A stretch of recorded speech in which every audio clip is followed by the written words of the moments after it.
ఇప్పుడు ఈ కొడుకు ఎందుకు? అది సర్లేరా, పెద్ద పెద్ద డిగ్రీలు ఉన్న అలోపతి డాక్టర్లకి అంతు పట్టాను నా రోగం ఈ పెద్ద ఆయన వల్ల అవుతుందంటావా? అవుతుంది కనుకనే ఇక్కడికి ఇంతమంది వైద్యానికి వచ్చింది. నువ్వు నస పెట్టకుండా అలా కూర్చో. అమ్మయ్యా, గుణం ఇస్తే మంచిదే, కానీ ఆయన ఫీజు అది పుచ్చుకోకుండా కర్ణాటక సంగీతంలో ఏదో పాడించుకుంటారట. నాకు సరిగములు కూడా రావే, ఎత్తారా? దాని వాళ్ళకి ఆయనే నేర్పించి పాడించుకుంటారు. నువ్వు కంగారు పడకు. టెంపరేచర్ నార్మల్కి వచ్చేసింది అన్నయ్య. మందు 2 డోసులు వేసుకోమంటావా? ఈ పూట కూడా ఒకటి వేసుకోరా. అలాగే. ఏమయ్యా, మీ అన్నయ్యకి ఫీజు చెల్లించి టిఫిన్ తింటావా? టిఫిన్ తినేసి ఫీజు చెల్లిస్తావా? అయినా ఇంట్లో వాళ్ళకు కూడా అవే రూల్స్ అంటే ఎలా? ఏమిటి రూల్స్ గిల్స్ అంటున్నారు? మందు ఇచ్చారు కదా, ఫీజు చెల్లించుకోమంటుంది కదొదినా. తొందరగా పాడించి ఫీజు తీసుకోండి, పాపం ఆకలేస్తుందట.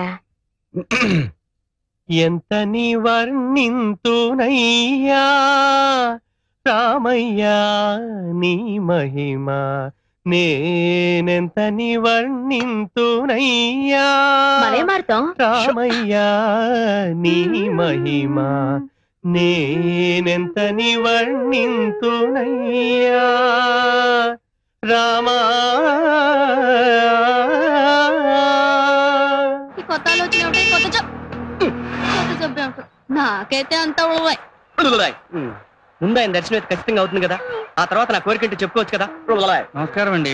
నమస్కారం అండి. కూర్చోండి. నమస్కారం అండి. శ్యామలమ్మ అయ్యా పిలుస్తారు.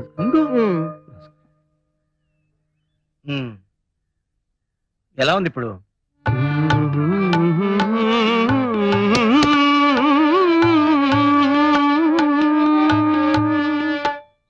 కాఫీ రాగంలో అద్భుతంగా ఉంటుంది సార్ ఈ పాట. ఒకసారి అన్నయ్య కూడా చెప్పి. ఏమిటన్నావు? అదే సార్, నా కళ్ళల్లో ఏదో ప్రాబ్లం ఉన్నట్టుంది.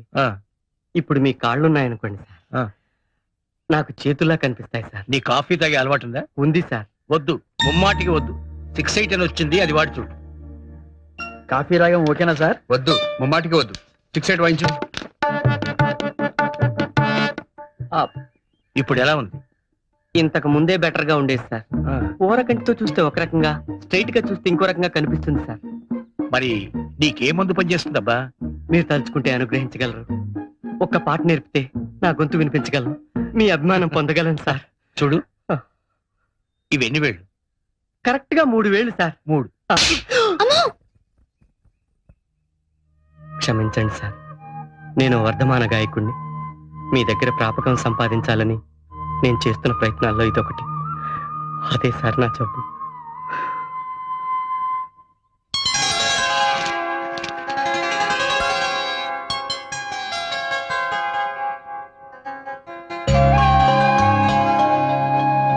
ఏంటయ్యా చింపేసిన కాగితాన్ని పట్టుకొని ఆలోచిస్తున్నావు?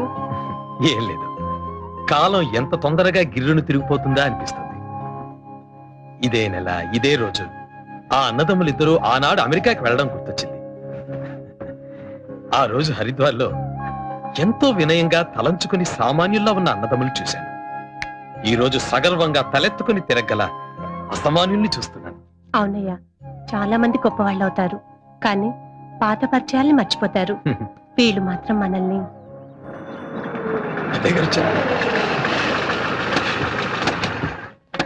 నమస్కారం.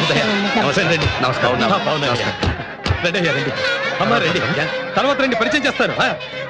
చూడండి అయ్యా, మీరు వచ్చినందుకు ఎంత శోభ వచ్చిందో మా ఇంటికి. ఎలా ఉంది వీరయ్య నీ ఉపసం? పెద్దయ్య గారు మందిస్తున్నారు కదయ్యా, ఆయన ఉండగా నాకే భయం. కూర్చోండి అయ్యా, కూర్చోండి. ముందు మీ దంపతులు ఇద్దరు కూర్చోండి అయ్యా. రావయ్యా, కూర్చో.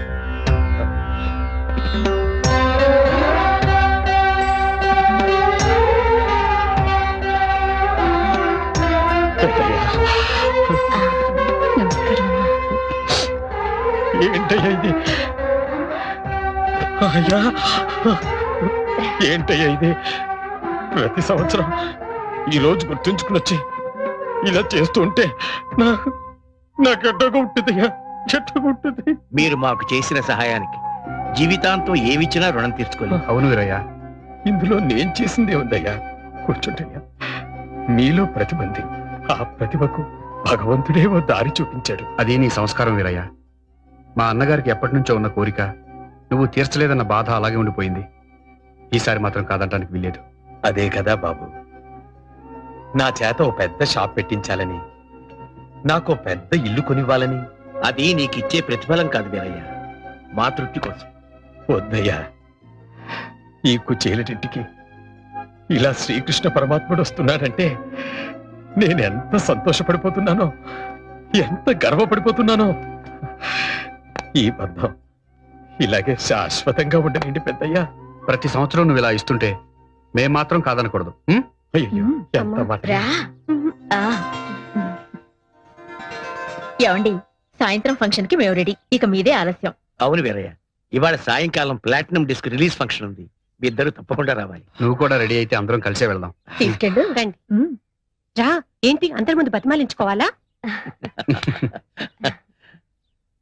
ఏంటే మరి రాయ్యా. ఏంటి రమ్మంటుంటేను?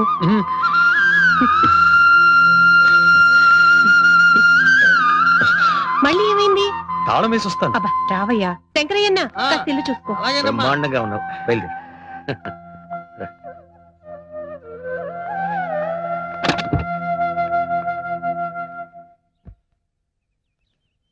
ప్రఖ్యాత సంగీత దర్శకులు శ్రీరంగం బ్రదర్స్ స్వరపరిచిన సావిరహే చిత్రం ప్లాటినం డిస్క్ ఫంక్షన్ రవీంద్ర భారతిలో ఎంతో వైభవంగా జరిగింది.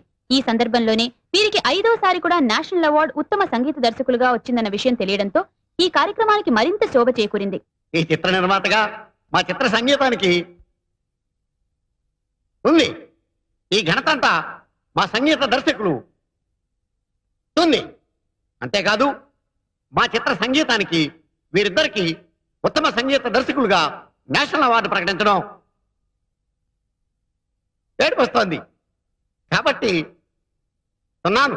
అవార్డు వచ్చిన ఈ సందర్భంలో శ్రీరంగం సోదరులో చిన్నవారైన రంగా గారు తమ స్పందన తెలియజేస్తూ, ప్రేక్షకుల అభిరుచులు మారిపోయాయి. వారు కోరుకుంటున్నది pop music, fast beat music అన్న దాంట్లో కొంత నిజం ఉండొచ్చు. కానీ శాస్త్రీయ సంగీతం మీద ఆధారపడిన సంగీతానికి కూడా ఎంతో ఆదరణ ఉందని మీరు నిరూపించారు.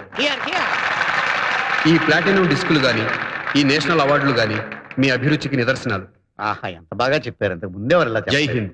ఇరుగు దిష్టి, పొరుగు దిష్టి, నా దిష్టి. 3 సార్లు అవార్డు వస్తే హ్యాట్రిక్ అంటారు కదా, 5 సార్లు వరుసగా వస్తే ఏమంటారు?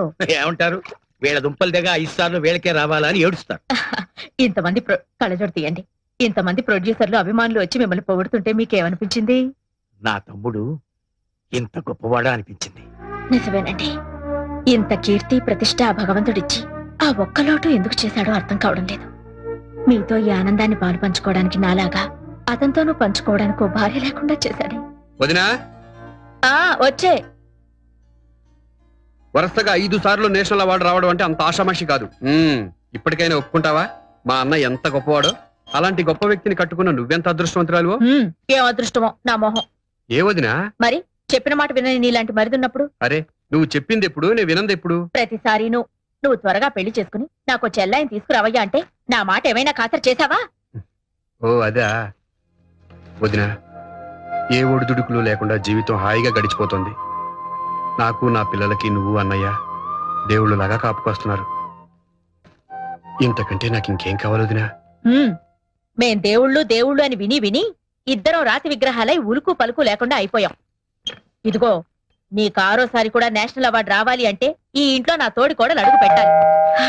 గంట మోగింది, ఎవరో అడుగు పెట్టారు.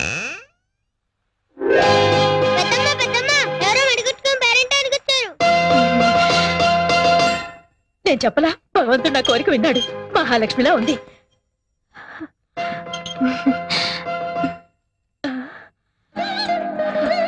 కూర్చోండి.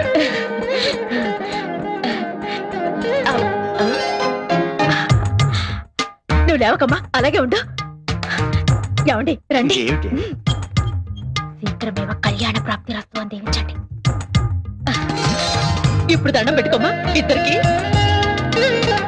శీఘ్రమేవ కళ్యాణ ప్రాప్తి రస్తు. నా పేరు సురేఖ అండి. నా పేరు రుక్మిణమ్మ. మా వారి పేరు చెప్పకూడదు. అయ్యో, వారి పేరు తెలియకేవండి. మహానుభావులు. మా వివి ఛానల్ వాళ్ళండి సన్మాన కార్యక్రమం కవర్ చేసిన ఈ క్యాసెట్ మీకు అందజేయమన్నారండి. మా రంగాకి ఇవ్వమ్మా. ఇదిగో రంగా. సరేనండి. ఈ క్యాసెట్ తీసుకోయ్యా. నమస్కారం అండి. ఇది రవీంద్ర భారతి క్యాసెట్ అండి? అవునండి. థ్యాంక్స్ అండి. ఆగండి.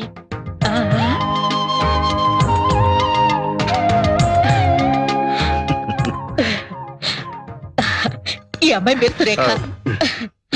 వస్తానండి. ఏమిటోనమ్మా నిన్ను ఇప్పుడప్పుడే మా ఇంట్లోంచి పంపించాలనిపించడం లేదు. మాతో పాటు ఫోన్ చేసి వెళ్ళకూడదు ఏం రంగా? లేదండి, నా కోసం మా ఇంట్లో అందరూ కాసు కూర్చుంటారండి. శ్రీరంగం వారి మీద 1 గంట ప్రోగ్రామ్ చేయాలని మా ఛానల్ వాళ్ళందరూ అనుకుంటున్నారండి. దాన్ని నాకే అప్పగిస్తారండి. అప్పుడు ఎన్నోసార్లు కలవాల్సి వస్తుంది కదండి. కలవడం కాదు, ఏకంగా మా ఇంట్లోనే ఉండిపోవాలంతే. అలాగేనండి, వస్తానండి. అలాగే అలాగే. సురేఖ ఆగు. శీఘ్రమేమో కళ్యాణ ప్రాప్తి వస్తూ. వెళ్ళొస్తానండి.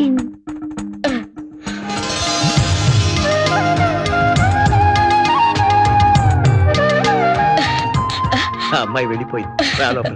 ఏమండి ఇవాళ చాలా శుభదినం అండి. మీకు గవర్నమెంట్ అవార్డు రావడం, నాకేమో ఆ దేవుడు మహాలక్ష్మి లాంటి అమ్మాయిని అవార్డుగా పంపడం.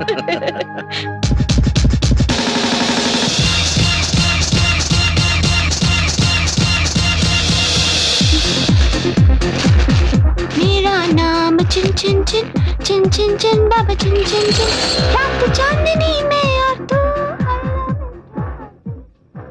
అనన్యా